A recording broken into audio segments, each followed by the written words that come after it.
ओम जयंती मंगला काली भद्रकाली कपालिनी दुर्गा क्षमा शिवा धात्री स्वाहा शुद्धा नमोस्तुते। जय माता दी दोस्तों, आप सभी का मेरे चैनल पर बहुत बहुत स्वागत है। जैसे कि आप सभी लोग जानते हैं, चैत्र नवरात्रि अभी चल ही रही है, तो मैं आपके साथ आज अष्टमी और नवमी की पूजा शेयर करने जा रही हूँ। तो पूरा वीडियो ज़रूर देखिएगा।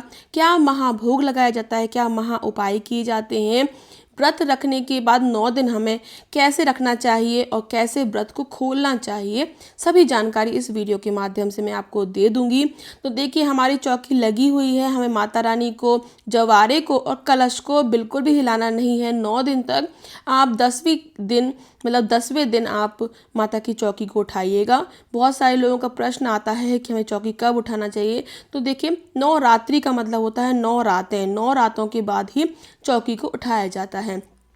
और अपने जो व्रत हैं, आप चाहें तो नवमी की शाम को खोल सकते हैं या फिर 10वीं पर खोल सकते हैं, वो आपके ऊपर है। और देखिए, सबसे पहले तो हम दीपक को प्रज्वलित कर लेंगे। अगर आपके यहाँ अखंड ज्योति जल रही है तो उसमें तेल और घी जो भी आप डालते हैं उसमें ज़रूर डाल दें। अब सभी जगह पर आवाहन करते हुए गंगा जल से हम स्नान करा देंगे। भाव रूपी स्नान करा रहे हैं हम यहाँ पर। अगर आपके यहाँ विग्रह रखे हैं जिनका आप डेली स्नान कराते हैं तो आप स्नान करा सकते हैं, नई पोशाक पहना सकते हैं। हो सके तो अष्टमी के दिन नई चुनरी जरूर उड़ाइएगा माता रानी को। और यहाँ पर सभी को हम तिलक अर्पित कर देंगे। हमारे जो जवारे हैं आप देख ही सकते हैं, अष्टमी नवमी तक बहुत अच्छी खिल जाते हैं। तो इन पर आपको डेली ध्यान रखेगा, डेली ही थोड़ा थोड़ा सा पानी खींचना है, थोड़ा थोड़ा पानी में आपको अर्पित करना है। और हो सके तो थोड़ा सा उसमें गंगा जल जरूर डाल लीजिएगा, जिससे कि आपके जवारे बहुत अच्छे होके आएंगे। जवारे अच्छे होना और हरे भरे होना आपके भविष्य का भी प्रतीक होता है, आपका एक संकेत होता है कि आपके भविष्य में कैसा आपका भविष्य आने वाला, कैसा ये साल आपका जाएगा। तो माता रानी से आप प्रार्थना कीजिए कि आपके जवारे बहुत अच्छे निकल कर आएँ, हरे भरे रहें। और इसके बाद आप इसका विसर्जन कर सकते हैं या फिर आप इसको निकाल कर माता के सामने भोग लगा सकते हैं और उसका जूस बनाकर अपने पूरे समस्त परिवार को दे सकते हैं, क्योंकि एक प्रसाद ही होता है ये। बाकी बचा हुआ आप गंगा में या फिर आपके यहाँ आसपास कोई पवित्र सरोवर हो, जैसे हमारे यहाँ शिप्रा नदी है, तो वहाँ पर विसर्जन कर सकते हैं। अगर कोई भी पवित्र घाट नहीं है तो आप भूमि विसर्जन भी कर सकते हैं। थोड़ा सा गड्ढा खोद कर पवित्र जगह पर उसको आप दबा दीजिए मिट्टी से, जिससे किसी का पैर ना पड़े, कोई गलत जगह पर उसको छुए ना।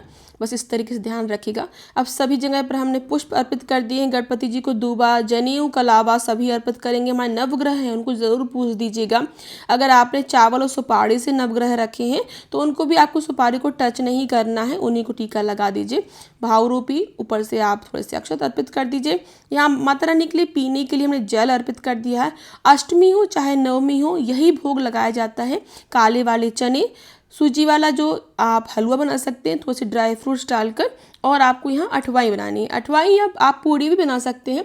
बस यहाँ पर हम लोगों के यहाँ क्या होता है, नमक का भोग नहीं लगाया जाता है।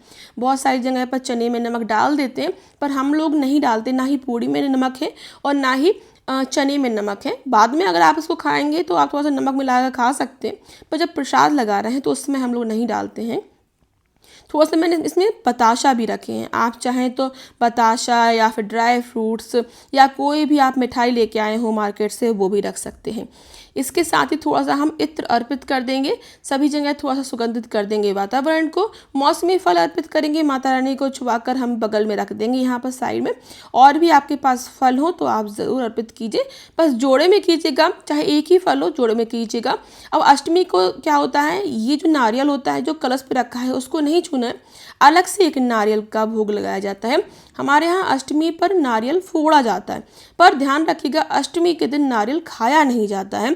आप फोड़कर उसको फ्रिज में रख दीजिए और फिर आप अगले दिन इसका प्रसाद जो है वो ग्रहण कर सकते हैं। अगर आप 9 दिन के व्रत रखे हुए हैं तो आप नवमी के दिन सारे जो भोजन करते हैं बिना प्याज लहसुन का, जब आप पहली बार भोजन करेंगे उसके साथ नारियल का भोग भी आप ग्रहण कर लीजिएगा। तो यहाँ देखिए, एक लौंग और एक इलायची का जोड़ा ले लिया है। चाहे आप नवरात्रि के किसी भी दिन पूजा करते हैं, कोई भी आप भोग लगाते हैं उसमें नवरात्रि के भोग में आपको लौंग और इलायची जरूर से रखना है, तभी माता रानी आपका जो भोग है उसको स्वीकार करेंगे। माता रानी के भोग में लौंग और इलायची ज़रूर रखी जाती है।